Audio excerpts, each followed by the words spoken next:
Bonjour à tous, je suis très heureux de vous retrouver une nouvelle fois dans les locaux de l'Université de Bordeaux pour rencontrer Monsieur le bâtonnier Jean-Paul Bayle, donc ancien bâtonnier de l'Ordre des avocats de Bordeaux au début des années 90, 1990-1991, qui a été également le président de l'ancêtre de l'école des avocats Aliénor, qui à l'époque était l'école spécifique à Bordeaux, ensuite est devenue Aliénor par un regroupement d'écoles. Monsieur le bâtonnier, vous avez été un avocat généralisé, généraliste pourrions-nous dire, mais avec des spécialités en droit des pensions militaires d'invalidité, en droit des assurances et en droit de la responsabilité médicale, des domaines qui aujourd'hui encore apparaissent comme des spécialités de niche presque pour les jeunes avocats qui voudraient notamment se lancer en droit médical. Vous avez, monsieur le bâtonnier, prêté serment à Bordeaux le 17 décembre 1968 et vous êtes avocat honoraire depuis le 30 juin 2012. C'était un petit retour sur votre parcours et nous allons commencer tout de suite par notre traditionnelle question de départ. Pourquoi la profession d'avocat? Vous savez, j'ai l'habitude de dire et de répéter que c'est le plus beau métier du monde. Parce que vous pouvez dire ce que vous ressentez profondément. Vous êtes totalement indépendant. Et ça, j'insiste beaucoup. On ne subit pas la moindre pression de qui que ce soit. Et puis vous assurez la défense, quelle qu'elle soit. C'est d'ailleurs la vocation première de l'avocat d'assurer la défense. Et sur ce point, pendant mon bâtonnage, j'ai été amené à trancher certains différends. Alors certes, je respecte la clause de conscience, mais je pense que l'avocat doit défendre. Et lorsque j'étais bâtonnier, il m'était arrivé de commettre d'office des avocats pour telle ou telle cause, parfois difficile. Et j'ai essuyé certains refus de quelques jeunes confrères qui m'ont dit qu'ils n'entendaient pas défendre telle ou telle cause. Je leur ai dit qu'ils n'avaient pas le choix.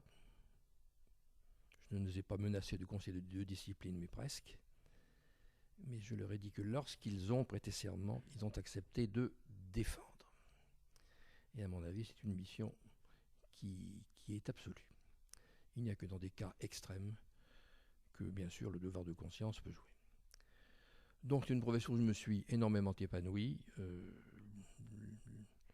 L'indépendance d'esprit, l'indépendance de la plaidoirie, les relations avec les magistrats, qui ne sont pas aussi mauvaises qu'on le dit bien souvent, les relations avec les confrères, les relations avec les clients, tout ça est assez complexe. Mais en tout cas, j'en ai retiré beaucoup d'enseignements et de satisfaction. Merci pour cette réponse encore pleine d'enthousiasme. Alors, on va passer sur une question un peu plus, presque envie de dire en lien avec l'actualité. Vous êtes un avocat qui fait partie de cette génération d'avocats qui ont fait le stage. C'est-à-dire, il faut le rappeler, c'était une période de 2 ans où on était au petit tableau. Même 3 ans. Ah, d'accord. Oui, qui pouvait aller jusqu'à 5 ans en fonction de. Et donc, une période de stage où l'avocat apprenait sur le métier, son métier, mais sur le terrain, presque en mettant du cœur à l'ouvrage. Aujourd'hui, on est passé sur une période de 6 mois, avec un stage avant, avec une, une formation différente, pourrions-nous dire, des élèves avocats, et une question de formation qui fait que se pose de plus en plus le problème de la professionnalisation de l'apprentissage du métier à l'université presque. Et le système universitaire est souvent malheureusement décrié pour son incapacité dans ce système à professionnaliser, à permettre aux étudiants de se professionnaliser. Et pensez-vous dès lors que le système nécessiterait peut-être une réforme d'ampleur, peut-être un retour au stage qui permettrait une meilleure entrée dans la profession de certains jeunes avocats. Alors, si vous voulez, je crois que les deux solutions sont très complémentaires. Moi, j'ai connu le stage de 3 ans. Et on nous lançait là, dans l'arène, on nous faisait plaider immédiatement et on apprenait vraiment notre métier sur le tas, avec l'aide d'un patron, comme on l'appelait, qui nous aidait beaucoup, dans la mesure où au surplus, il se montrait sympathique. Mais on manquait quand même de formation théorique quant à la profession. Et moi, j'ai beaucoup regretté que l'ancien CAPA que j'ai connu, qui n'était pas facile d'ailleurs, contrairement à ce qu'on peut dire, j'ai beaucoup regretté les insuffisances de cette ancienne préparation au CAPA. Alors aujourd'hui, c'est un peu l'inverse. Vous avez une formation qui, je crois, est très solide au niveau universitaire, mais je crois qu'on vous lâche un peu trop vite dans la nature pour apprendre la profession. À mon sens, pour devenir un avocat digne de ce nom, il faut 5 ans de pratique professionnelle. Et en plaidant partout, en plaidant tous azimuts, et toutes les causes. Et en plaidant surtout une fois aux assises, car on n'est pas tout à fait un avocat si on n'a pas plaidé aux assises. Mais il faut 5 ans, puisque c'est une profession pleine de pièges. On est entouré de confrères charmants, mais qui se montrent parfois un peu tordus, qui peuvent ne pas l'être dans la vie civile, mais qui sont dans la vie professionnelle. Il y a un problème de responsabilité, et je pense qu'une bonne formation de 5 ans serait indispensable, au moins 3 ans, disons. Donc je crois que les deux sont très complémentaires. La formation universitaire, je la connais un peu, me paraît excellente et bien supérieure à celle que j'ai connue. Mais la formation pratique a pratiquement disparu. On peut s'installer dès qu'on a prêté serment. Je trouve ça très dangereux. Donc il faudrait les deux. Très bien. Alors, c'est une question qui va un peu suivre cette seconde question. Pensez-vous qu'une réforme de la profession d'avocat est nécessaire, comme le pense le bâtonnier de Paris, alors le bâtonnier Sicard, et on pourrait penser notamment à l'émergence d'un numerus clausus à l'entrée dans la profession, c'est-à-dire au moment du CRFPA, numerus clausus qui est presque officieux, puisque malheureusement on sait qu'il n'y a qu'un nombre limité de places dans les écoles, et que donc le vide se fait à ce moment-là, entre guillemets. Bon, réforme de la profession, je veux bien, mais je ne pense pas que nous ayons encore la mentalité à créer une profession unique qui regroupe les professions de notaire, d'huissier, je ne crois pas.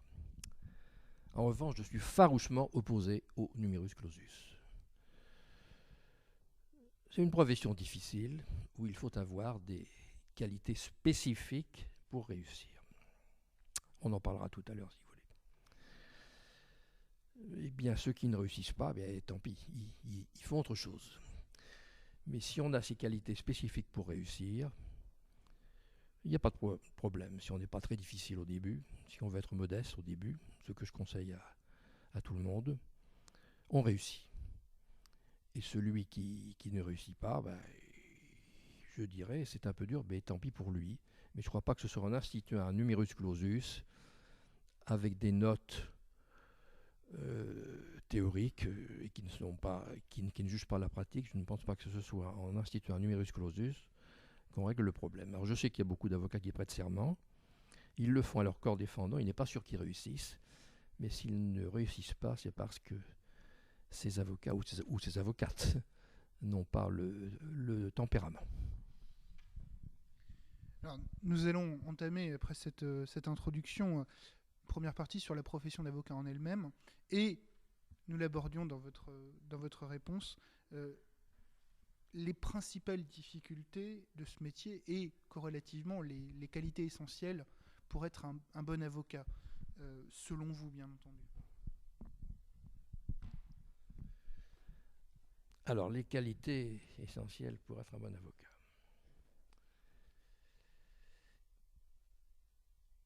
Il faut d'abord avoir beaucoup de bon sens. Ce n'est pas la qualité la plus répandue. il faut être un énorme travailleur.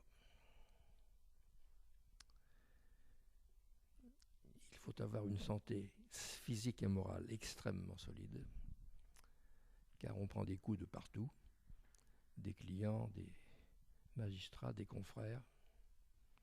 Et puis il faut être bon juriste. Je ne dis pas que c'est superfétatoire, mais je me demande parfois si c'est le plus important. Il faut être un bon juriste, mais il faut surtout être un énorme travailleur et puis savoir attendre un peu, savoir être patient. Voilà. Oui, alors je vais me permettre d'inclure une petite question dans le fil rouge que nous avions établi, pour revenir sur ce qui s'était, lorsque Madame la bâtonnière Cadio Fate avait été élue, il y avait eu des questions qui avaient été soulevées à l'époque sur le fait qu'une femme puisse être bâtonnière de l'Ordre des avocats de Bordeaux. Est-ce que c'est un exemple de ce que vous indiquez comme de coups qu'on peut prendre de la part de confrères? Oui, c'est l'exemple type. Les avocats ont toujours été très machos, il faut bien dire ce qui est. Vous savez que lorsque j'ai prêté serment, je sais que c'est 1968, le barreau de Bordeaux comptait 120 membres. Oui, 120. 450 quand je suis devenu bâtonnier. 900 quand j'ai terminé mon bon bâtonnat, après avoir accueilli le conseil juridique, et maintenant vous êtes presque 1500. Alors quand j'ai prêté serment, il y avait 120 avocats, mais il y avait 7 ou 8 femmes. Vous vous rendez compte? Alors fort heureusement, cette tendance a été farouchement combattue, car les femmes ont bien entendu la capacité pour être d'excellentes avocates. Il y en a qui sont absolument redoutables. Elles sont en général plus difficiles dans la pratique que les hommes, je le reconnais. Bien souvent, elles vont plus au fond des choses. J'en suis absolument certain. Et c'est vrai qu'il a fallu attendre à Bordeaux plusieurs années pour que nous ayons une bâtonnière, alors que dans des barreaux comme Agen, que vous connaissez bien, comme Paris, eh bien, il y avait eu des bâtonnières depuis longtemps. Mais le barreau de Bordeaux était relativement conservateur et les femmes ont eu du mal à s'imposer. Mais enfin, aujourd'hui, je crois que la tendance s'inverse et qu'on revient à des choses plus raisonnables. Oui, on peut notamment rappeler que la dernière promotion qui est rentrée à l'École nationale de la magistrature compte, par exemple, 75% d'auditrices de justice pour seulement 25% d'auditeurs, bien que ce soit la plus grande promotion qui ait jamais été accueillie par l'École de la magistrature. Alors, monsieur le bâtonnier, vous avez été pendant 2 ans, pendant le plus long bâtonnat de l'époque moderne du barreau de Bordeaux, puisque vous l'avez été pendant 25 mois, vous nous le rappeliez juste avant cet entretien. Vous avez été l'arbitre des rapports entre les avocats. Vous nous en parliez un petit peu précédemment. Normalement, ceux-ci doivent être empreints de loyauté. Et la question que j'aimerais vous poser, c'est est-ce que la déontologie de l'avocat est un vœu pieux ou une réelle réalité? Une réalité respectée?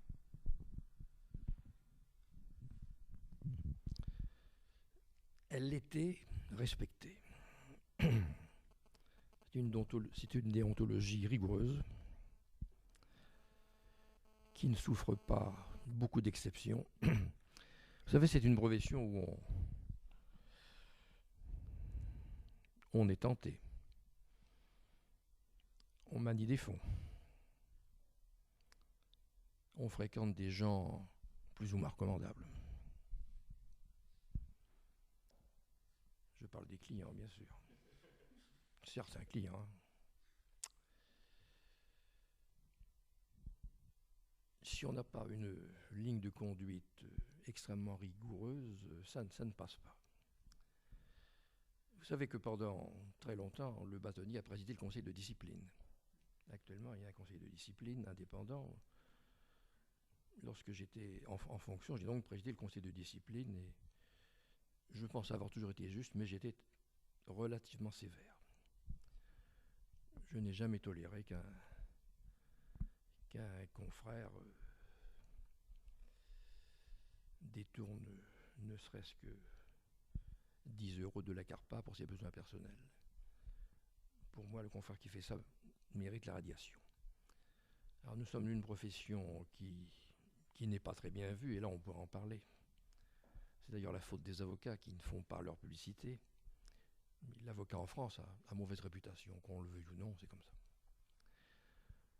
Raison de plus pour être extrêmement rigoureux. Et ces dernières années, d'après ce que je crois savoir, je pense que la déontologie aurait tendance à devenir un vœu pieux. Il faut absolument lutter contre ça, si on veut maintenir une certaine respectabilité et une certaine confiance que doit inspirer cette très noble profession. Je vais un petit peu me permettre d'insister, mais dans un sens plus orienté.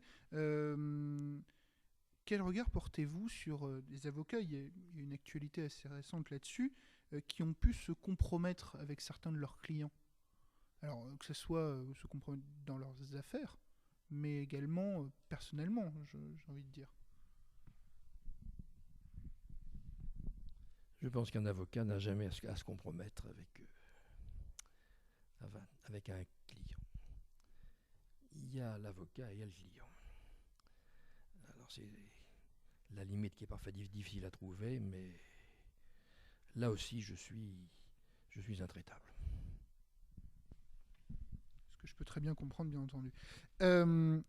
Vous parliez des rapports avec les magistrats qui sont, selon vous, beaucoup moins conflictuels qu'on pourrait le penser. Alors, comment pourriez-vous les décrire? Et je vais vous proposer une citation. Diriez-vous, comme maître Tixier-Vignancourt, que l'avocat doit avoir pour le tribunal tout son respect, de confiance aucune? Non, je ne fais pas mienne ces propos de Tixier-Vignancourt, qui est un type que j'admirais pourtant. Vous savez, on part beaucoup sur des malentendus. Bon, disons les choses clairement, les magistrats ont longtemps jalousé les avocats. Pourquoi? Parce qu'ils estimaient qu'ils gagnaient des sommes folles. C'était une question d'argent. Ce qui n'était pas vrai d'ailleurs. Certains avocats ont gagné beaucoup d'argent, mais pas beaucoup. Ils étaient peu nombreux. Alors il y a ce malentendu. Et puis il faut le dire, il y a une certaine arrogance des avocats contre laquelle il faut lutter. Et puis il y a une arrogance des magistrats aussi, qui estiment que parce qu'ils sortent de l'école de la magistrature, ils sont presque des grands commis de l'État, et ils ont donc un complexe de supériorité, si j'ose dire. Mais quand vous en parlez directement avec des magistrats, tout finit par rentrer dans l'ordre. Finalement, les magistrats, ce qu'il faut, c'est les rencontrer souvent. Parler d'égal à égal avec eux. Et mon Dieu, tout finit par s'arranger. Donc je ne pense pas qu'il y ait des difficultés relationnelles avec les magistrats. Mais le problème matériel, le problème d'argent, et les problèmes d'argent ont beaucoup joué. Les magistrats s'imaginant que les honoraires que nous demandons sont énormes, mais sans avoir connaissance que si nous prenons des honoraires parfois importants, nous avons également des charges à payer. Donc on a intérêt à se faire mieux connaître auprès de tout le monde, des magistrats et de tout le monde. C'est l'un des grands problèmes de l'avocat en France, ou du barreau français, qui n'a pas su mener une bonne publicité fonctionnelle. Mais je reconnais que ça s'améliore. Le CNB mène régulièrement des campagnes de publicité, et Dieu sait si nous en avons besoin. Alors, vous nous avez dit, vous venez de nous dire que Maître Tixier-Vignancourt était une personne que vous admiriez.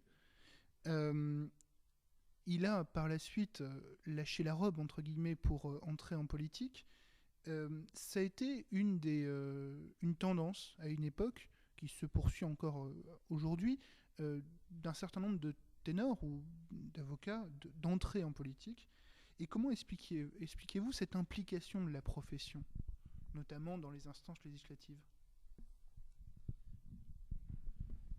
Vous savez, nos députés ont besoin de juristes, je le crois, ont besoin de compétences. Et j'ai trouvé assez normal que des confrères de la trempe de Tixier-Vignancourt, de Roland Dumas, de Badinter, qui est devenu sénateur après avoir été garde des Sceaux et président du Conseil constitutionnel, je trouve tout à fait normal que des gens de ce gabarit entrent en politique. Bon, pour certains, c'est également pour s'attirer une clientèle, mais enfin... Mais je ne pense pas qu'ils soient très, très nombreux aujourd'hui, hein, ceux qui s'adonnent à la politique. C'est d'ailleurs très difficile, parce que vous ne quittez pas votre cabinet quand vous êtes député, mais enfin, vous y êtes une journée par semaine, donc votre cabinet est manifestement périclite, et puis lors de l'élection suivante, vous pouvez être battu et vous vous retrouvez sans client. Mais que d'éminents juristes, fussent-ils avocats, deviennent parlementaires, entrent en politique, je n'y vois que des avantages. Au regard de votre expérience, comment percevez-vous les difficultés financières que peuvent rencontrer de jeunes avocats qui désireraient poser leur plaque? Et ces difficultés existaient, j'imagine, lorsque vous avez vous-même décidé de devenir avocat et poser votre plaque. Et sont-elles différentes de celles d'aujourd'hui ou étaient-elles relativement similaires au final? Dont les difficultés des jeunes avocats ont toujours existé. Je vous disais au début de mon propos qu'il fallait être modeste au début. Modeste, en 1968, ça voulait dire qu'on n'était pratiquement pas payé. On percevait une rémunération, pas pendant le mois de vacances, on percevait une rétrocession qui nous permettait de payer notre chambre en cité universitaire et d'aller au restaurant universitaire. Voilà. La clientèle, cela crée avec des commissions d'office non rémunérées, avec une aide judiciaire non rémunérée. Tout ceci était un scandale. Mais c'était très dur. Mais avec patience, on savait vite si on avait le tempérament de l'avocat, ou bien on pouvait se créer assez vite une clientèle, ou bien alors on donnait satisfaction à son patron, ce qui m'est arrivé, qui vous proposait de vous associer. Mais les difficultés étaient réelles. Aujourd'hui, elles le sont également. Alors les charges ont considérablement augmenté, puisque même un avocat de première année, c'est un véritable chef d'entreprise, il a des charges sociales, fiscales. Alors là encore, je dirais deux choses. Il ne faut pas visser sa plaque trop tôt, à tout point de vue. Parce qu'on se casse la figure matériellement, on n'arrive pas à joindre les deux bouts, et on n'est pas compétent avant 5 ans, je vous le répète, pour diriger un cabinet. Et puis, je le répète, il faut être modeste pendant quelques années quant à son train de vie, et ça, il faut l'admettre. Pendant quelques années, on se passe de week-end au ski ou de vacances. C'est pas très drôle ce que je vous dis, mais je pense que c'est la seule solution. Mais je maintiens que l'avocate ou l'avocat normalement constitué, bon juriste, qui travaille beaucoup, qui aime son métier, je maintiens que dans un délai de 4 ou 5 ans, il peut réussir. Il y a tout un problème, là j'ouvre une parenthèse sur l'implantation géographique. Il y a un problème aussi de contentieux de l'avocat. Alors, implantation géographique pour réussir. Si tout le monde reste à Bordeaux, c'est certain que il y aura beaucoup de misérables. Si vous allez prêter serment à Sarreguemines, À Aurillac aussi. Vous aurez un cabinet magnifique dans 2 ans. Mais il n'y a pas que Sarreguemines-Aurillac. Je le répète, j'ai été le premier à créer un cabinet secondaire à ce nom. Et à mes débuts, ça m'a beaucoup aidé. Il faut aller vers le client. Et je suis convaincu que même en Gironde, en Aquitaine en tout cas, il y a des lieux où il faut que l'avocat aille vers la clientèle. Il faut être là le jour du marché, il faut être présent. Alors, il y a un grand problème d'intention géographique. J'entendais récemment que si on allait au barreau de Dax, par exemple, dans un délai de 2-3 ans, on réussissait tout à fait correctement. Alors la réussite tient à autre chose aussi. Je suis convaincu qu'il y a beaucoup de pans du droit qui ne sont toujours pas exploités. Évidemment, si les confrères s'intéressent qu'au droit de la famille, au droit des accidents, et aux accidents de voiture, il n'y aura pas de la place pour tout le monde. Mais je suis sûr qu'en droit fiscal, à Bordeaux, il n'y a pas de grands spécialistes, en droit des collectivités territoriales non plus.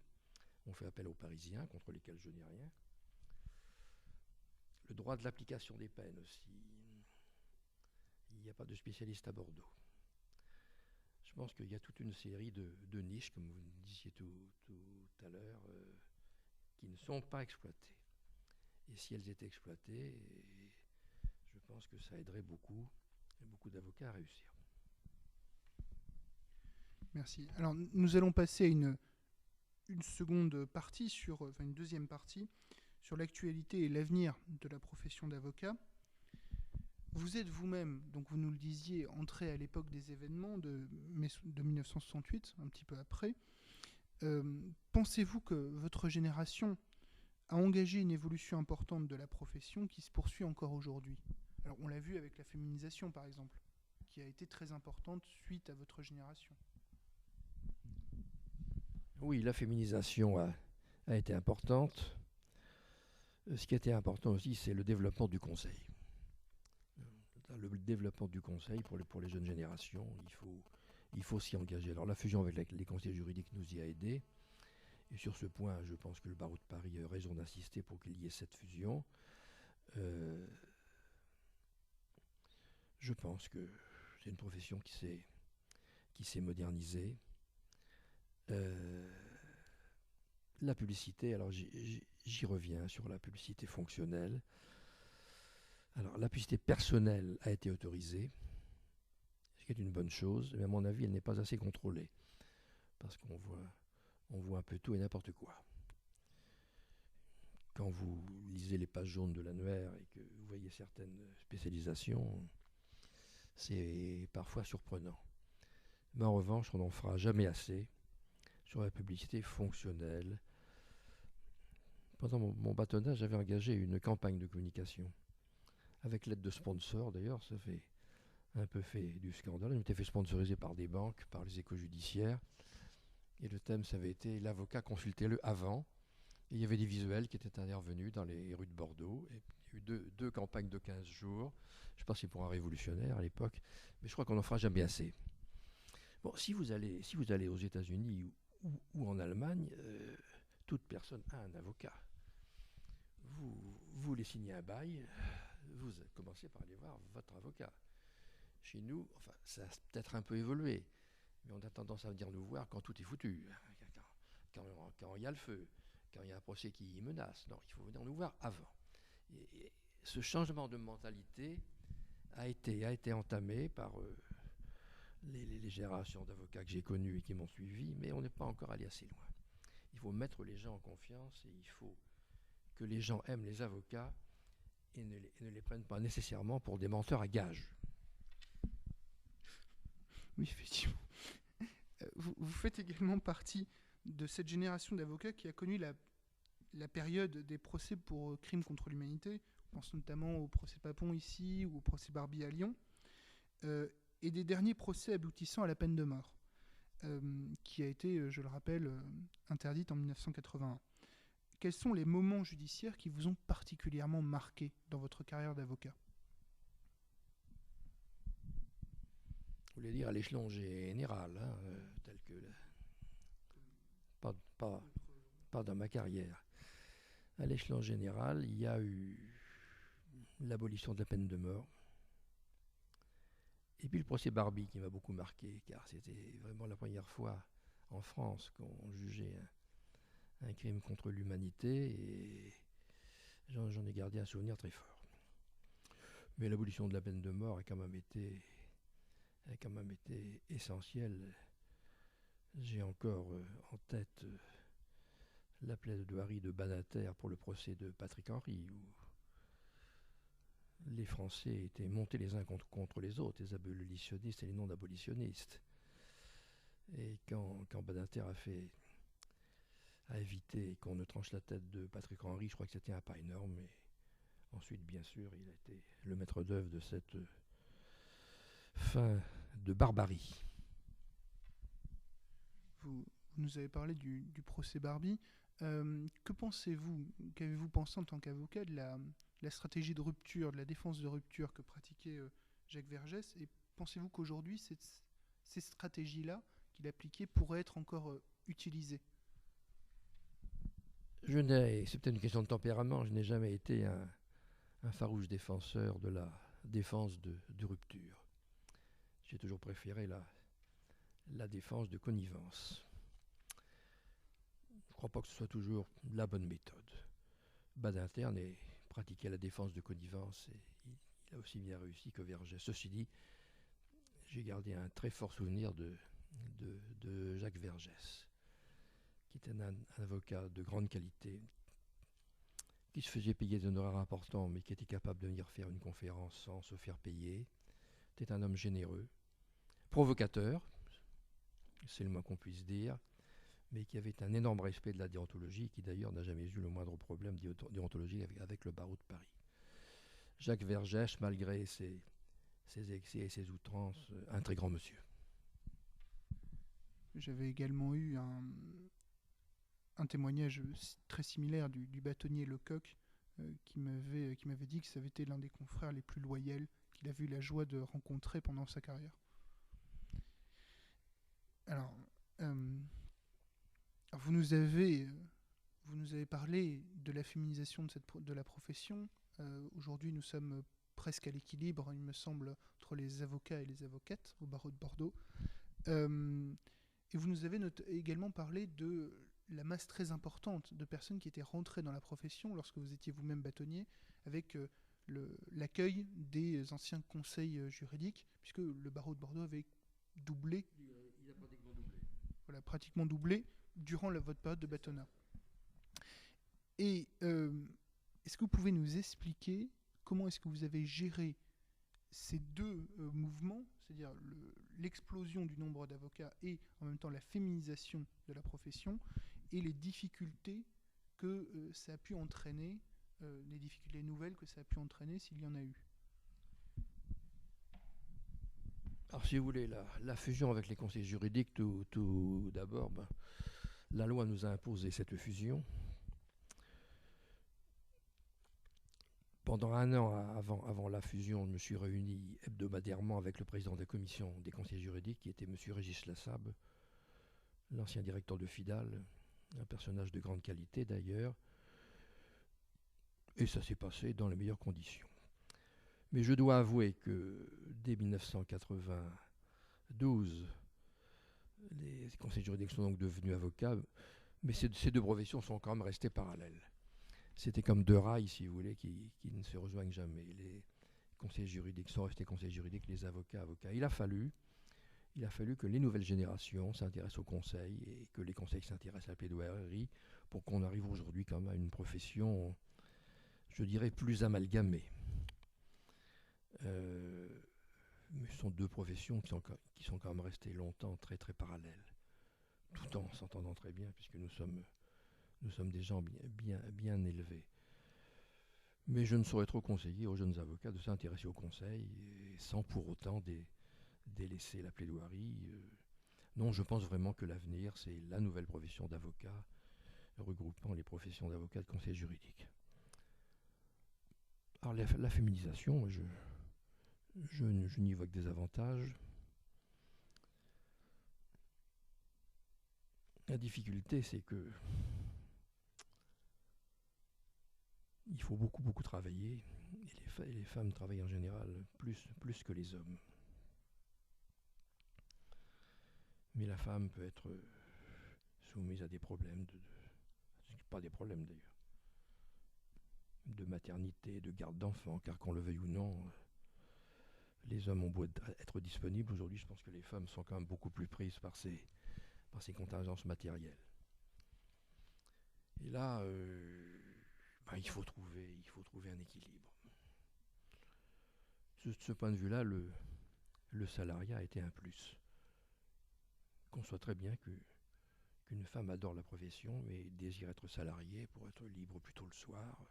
Un homme aussi d'ailleurs. Donc je pense qu'il y a de la place pour tout le monde, pour les femmes, pour les hommes, pour les salariés, les non-salariés. Tout est un problème d'équilibre. Il faut trouver l'équilibre pour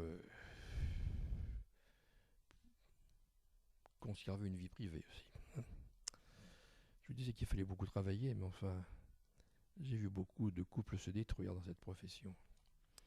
C'est pas toujours facile d'avoir un conjoint qui part à 7h le matin, qui rentre à 11h le soir, qui travaille le samedi, le dimanche et le jour de Noël. Bon, j'exagère un peu, mais à peine. Et là, il faut faire attention, il faut trouver un équilibre. Mais ça, c'est à chacun d'être assez raisonnable pour savoir où s'arrêter. Mais ça n'est pas facile. Pourquoi? C'est une profession qui demande à être très très équilibrée. Alors vous nous parliez de la publicité fonctionnelle. Vous aviez légèrement abordé la question de la publicité personnelle, qui a été autorisée donc par la loi Macron. Pensez-vous que cette évolution de la société qui, entre guillemets, renforce peut-être le côté commercial de la profession d'avocat, au moins dans l'aspect qu'elle peut renvoyer aux futurs clients, pensez-vous que cette évolution de la profession soit inéluctable et vous sembliez, au moins pour la profession, pour la publicité fonctionnelle, l'appeler de vos voeux déjà à l'époque où vous étiez bâtonnier? Si vous voulez, à l'époque où j'étais bâtonnier, et c'est un peu toujours ma position, je voulais absolument développer la publicité, mais fonctionnelle. Je pensais que c'était aux ordres, au barreau, au CNB qui n'existait pas encore, mais à la conférence des bâtonniers, de mener de très grandes campagnes de publicité fonctionnelle pour faire mieux connaître l'avocat. En revanche, je n'étais pas très chaud quant à la publicité personnelle. Bon, les choses ont évolué, j'ai également évolué. Je pense que c'est une bonne chose qu'on puisse faire des publicités personnelles, mais je voudrais qu'elles soient un peu plus contrôlées qu'elles ne l'est. Car je trouve qu'on voit tout et n'importe quoi. Je vous dis, je suis choqué. Dans un arrondissement de Paris, je sais que des avocats ont installé une vitrine. J'ai lu ça dans le livre du bâtonnier Vickers. Installer une vitrine. D'ailleurs, la clientèle s'est développée rapidement. Je pense qu'il faut des limites à tout cela. Publicité personnelle, certes, avant, on n'avait pas le droit d'en faire, c'était un tort. Aujourd'hui, on a le droit d'en faire, c'est très bien, mais il faut un contrôle des centres de formation professionnelle ou des barreaux. Et la publicité fonctionnelle, on n'en fera jamais assez. Pour rentrer peut-être plus dans l'actualité juridique, celle-ci a été marquée en fin d'année dernière par la publication des arrêts de l'arrêt de la Cour de cassation concernant les écoutes dans le dossier de l'ancien président Nicolas Sarkozy. Pensez-vous, comme le bâtonnier de Paris, alors il me semble que c'était le bâtonnier sûr à l'époque, voilà, que cette décision était une négation du droit à un avocat, c'est-à-dire qu'on puisse écouter les discussions entre l'avocat et son client? Je partage à 100% le point de vue du bâtonnier sûr. Si on a le droit d'écouter la conversation entre un avocat et son client, c'en est fini de la profession. Et sur ce point, la réaction de sûr a été excellente. Alors, une dernière question quant à la profession. Comment imaginez-vous l'avenir de cette profession à l'époque où on a une multiplication quasi inéluctable du nombre d'avocats et en même temps un système judiciaire qui apparaît marqué par une pénurie inquiétante du nombre de magistrats. On sait notamment qu'il y aurait 1000 postes de magistrats à pourvoir qui ne sont pas pourvus pour des raisons de personnel. Et on ne compte pas les magistrats qui sont en incapacité. Oui, alors là, manifestement, il faudra augmenter le nombre de magistrats. Nous en avons beaucoup moins qu'en Allemagne ou en Angleterre. Et sur ce point, il faudra augmenter considérablement le nombre. Sur l'avenir de la profession, moi, je suis on ne peut plus optimiste si la profession sait prendre les choses en main. Je le répète, il y a toute une mentalité à refaire auprès du public. L'avocat doit savoir se faire estimer, se faire aimer. Et le justiciable, j'aime pas trop ce mot, mais l'usager du droit devrait avoir le réflexe naturel d'aller voir l'avocat pour la moindre difficulté. Lorsqu'on sera arrivé à cette réaction de l'usager du droit, on aura gagné la partie. Car je pense que les difficultés se multiplient, on peut avoir besoin d'un avocat pour n'importe quoi, mais le tout c'est d'avoir envie d'aller consulter un avocat. Et en France, on n'en a pas envie, on s'en méfie. Ça, je suis formel. Les mentalités ont un petit peu évolué, mais pas beaucoup. Alors, on s'en méfie. Pourquoi ?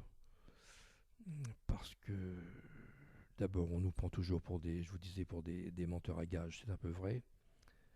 Mais on nous prend aussi pour des gens qui prenons des honoraires très, très, très élevés.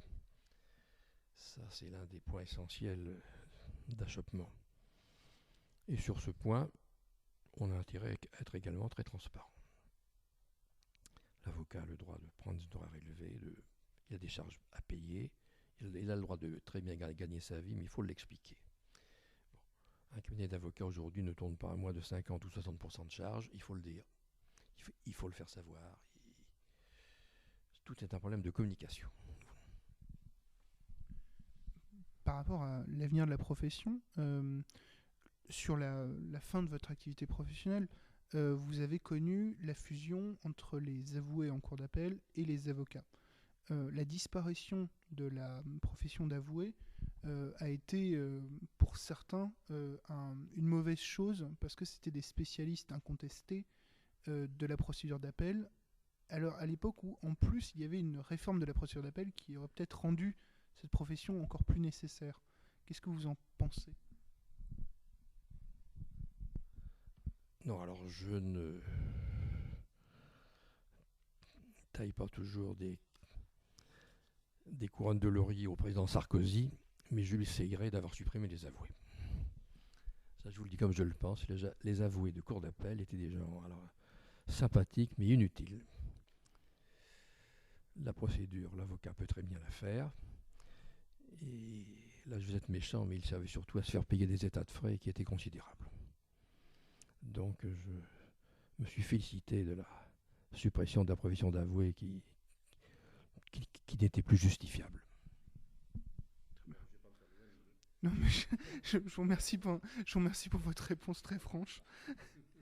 Sur ces quelques mots, nous allons conclure cette partie. Nous allons passer à une dernière partie sur des aspects un peu plus personnels. Est-ce que vous pourriez nous raconter votre pire et, en corrélation, votre meilleur souvenir en tant qu'avocat ?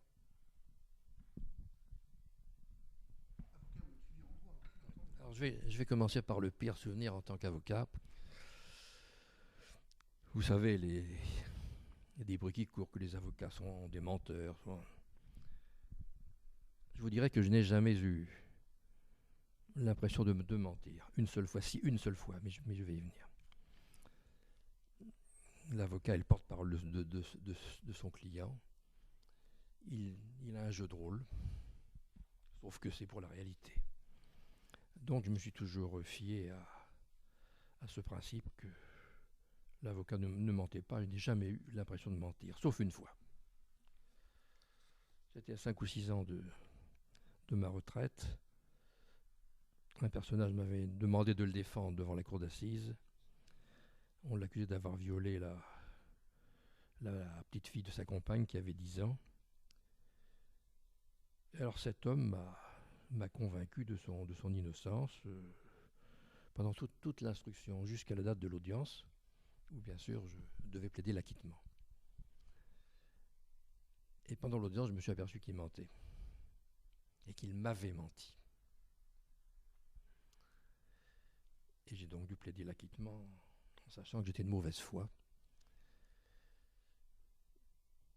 Le résultat a été très mauvais, il ne pouvait pas en être autrement, mais j'ai gardé un très mauvais souvenir de cette audience.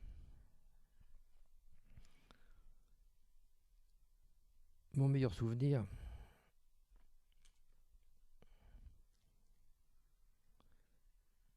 j'ai plaidé il y a une trentaine d'années à un procès concernant un exercice illégal de la médecine.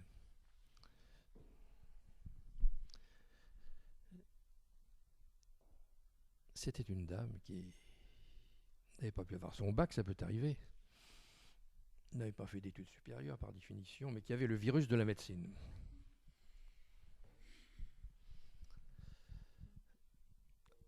Et elle décide de suivre les cours à la faculté pendant 6 ans en tant qu'auditrice libre. Et puis les 6 ans se passent, et puis la 7e année, elle arrive avec une blouse blanche sous le bras à l'hôpital Saint-André, en disant « Je suis madame une telle, je suis la nouvelle interne, mais entrez donc, chère madame ». Et elle a suivi un internat de 4 ans, assurant des remplacements partout, étant médecin de cure, jusqu'au jour où quand même le conseiller de l'ordre, qui n'était quand même pas très curieux, a trouvé des choses bizarres. On ne connaissait pas cette consoeur. Alors il y a eu une enquête et bien sûr tout s'est dévoilé, et elle a été l'objet d'une information devant le juge d'instruction, et ça s'est traduit par un renvoi en correctionnel. Inutile de vous dire que je n'ai pas ménagé le conseil de l'ordre. Le parquet était déchaîné, et finalement je m'en suis tiré avec une peine de 1 an d'emprisonnement avec sursis. C'était un très bon résultat. Le parquet a fait appel, la cour a confirmé. Et puis quelques mois après, je reçois un coup de fil de FR3, France 3, FR3 à l'époque. Moi qui ne suis pas un avocat très médiatique, et c'était Claude May, une réalisatrice, qui m'a dit « Nous avons été informés de... » parce que ça avait paru dans Sud-Ouest, de votre procès concernant Madame Untel. Et on voudrait faire un téléfilm. Donc il y a un téléfilm qui a été fait, qui s'appelait L'Examen, avec Myriam Boyer qui jouait le rôle de ma cliente. Et j'ai participé au scénario, enfin c'était quand même très intéressant. Mais je voudrais en terminer avec cette affaire qui m'a vraiment laissé un excellent souvenir. Donc me voilà devant la cour, lorsque l'arrêt a été rendu, la cour confirmant, et ma cliente, qui ne m'avait jamais remercié d'ailleurs. Il me dit « Maître, avant de nous quitter, j'ai une question à vous poser. » Je lui dis « Posez toujours. Est-ce que je pourrais continuer à exercer la médecine ?»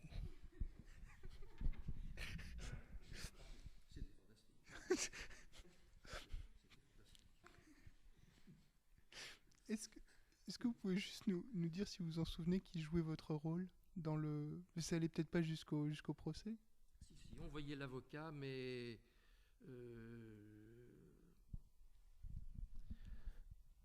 C'était Raymond Rouleau qui faisait le petit ami de ma cliente, et moi, mais le rôle de l'avocat avait été minoré, si vous voulez, un peu. Voilà. Non, je ne sais plus qui c'était. Donc vous êtes un avocat expérimenté, vous avez été bâtonnier d'un important barreau de province. Si vous deviez désigner un de vos maîtres, au sens intellectuel du terme, lequel serait-ce? Sans hésitation, le bâtonnier Marcel Rouxel. C'est lui d'ailleurs qui m'a donné l'idée d'être bâtonnier. C'était un homme qui était d'ailleurs chargé de cours à la faculté de droit. Il assurait les cours de droit de la sécurité sociale. Je l'ai connu quand j'ai été élu jeune membre du Conseil de l'Ordre à 31 ans, et Rouxel était bâtonnier. Et j'ai beaucoup aimé. D'abord, il avait eu une immense culture, il avait une licence de lettres classiques. Il avait été agrégatif de droit et s'était pas présenté à l'oral puisqu'il avait dû reprendre très vite le cabinet de son beau-père qui était décédé brutalement. C'est un homme plein de bon sens, de délicatesse, aimant beaucoup la tradition quand la tradition était efficace, la rejetant quand elle ne l'était plus. C'était un homme pour qui j'ai gardé beaucoup d'admiration, le bâtonnier Rouxel. Merci. En tant qu'avocat ou bâtonnier, vous avez eu sûrement à connaître et à travailler avec des personnes qui étaient euh, des personnalités fantasques. Euh, Connaît-on une appréhension particulière quand on doit s'occuper, notamment peut-être en assise, mais d'une star dans une procédure, d'une personne qui attire, entre guillemets, la lumière? Non, pas spécialement. Vous vous amusez. On s'amuse beaucoup aux assises, vous savez. C'est une très belle expérience. Moi, je n'y ai plaidé qu'une vingtaine de fois, mais c'est stressant. On est très stressé dans les jours qui précèdent. Je vous dis pas la nuit qui précède, là, on dort peu, on est en train de travailler. Mais non, mais on passe un très bon moment aux assises. Et vous avez surtout, alors vous avez, ça tient un peu de la magie parce que vous avez le stress jusqu'au moment où on vous donne la parole. Et lorsqu'on vous donne la parole, vous vous levez dans ce silence et là, vous avez l'impression que la cour d'assises est à vous. Il y a un très grand silence. C'est une très belle expérience. Mais je n'aurais pas fait que du pénal.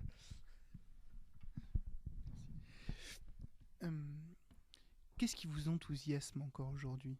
Alors, pas forcément, plus forcément dans votre activité professionnelle, mais peut-être que vous la pratiquez encore un petit peu pour aider des jeunes avocats peut-être qui ont repris votre cabinet. Je crois peut-être vos enfants. Oui, c'est mon fils qui a repris mon cabinet, mais je n'y vais plus depuis ma retraite parce que j'ai considéré que c'était fini et il a ses méthodes. Nous entendons à merveille, mais il a ses méthodes de travail, j'avais les miennes.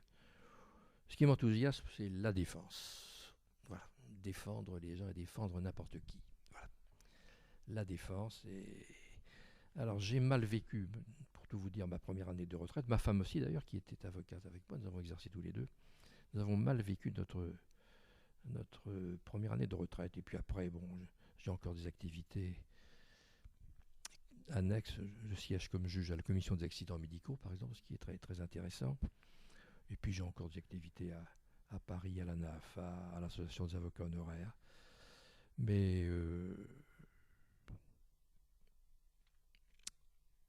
je vous dirais que la défense, c'est ce qu'on peut faire de mieux. Voilà, c'est la plus belle profession du monde.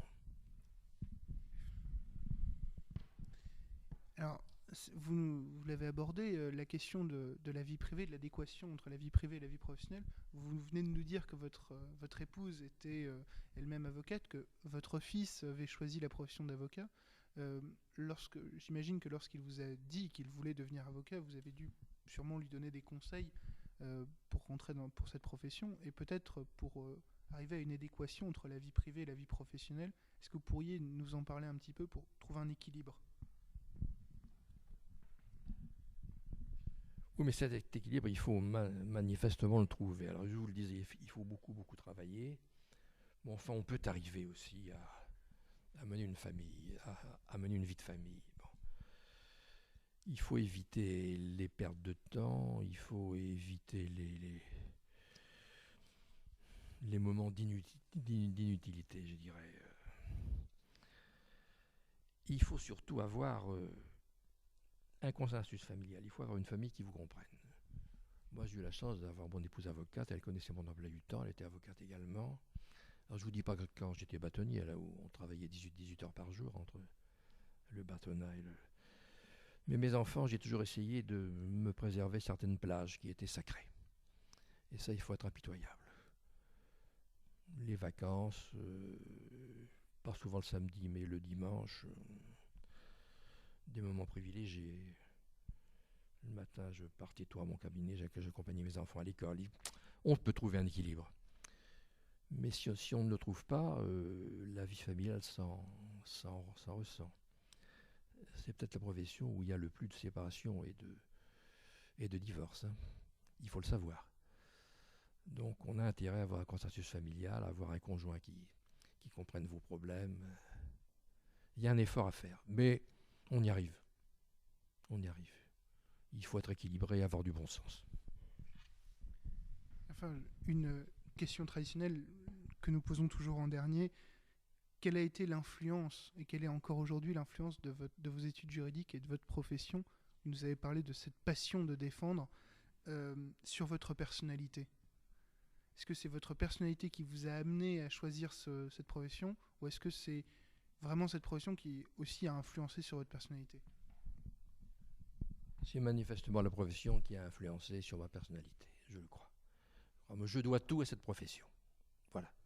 Je ne peux pas vous résumer mieux, je lui dois tout. C'est pourquoi je l'aime beaucoup. C'est pourquoi, quand vous m'avez demandé de participer à cette interview, je l'ai fait, je ne vous cache pas, avec enthousiasme. Et nous vous en remercions. Et nous allons conclure sur ces quelques mots. Je vous remercie, Monsieur le bâtonnier, d'avoir accepté notre invitation, d'avoir répondu avec autant de franchise à nos questions. Et j'espère qu'à l'avenir, nous aurons la chance de pouvoir nous rencontrer à nouveau, peut-être. Et puis, j'invite donc nos auditeurs à poursuivre leur recherche sur peut-être pour avoir leur avocat désigné quand ils ont des questions à lui poser. Et puis sinon, nous vous donnons rendez-vous prochainement, sûrement avec Steven, pour des émissions politiques, et peut-être un petit retour, Steven, sur le premier débat de l'élection américaine. Voilà. Mais je vous remercie. Tout le plaisir était pour moi. Parfait. Merci, Monsieur le bâtonnier. Au revoir.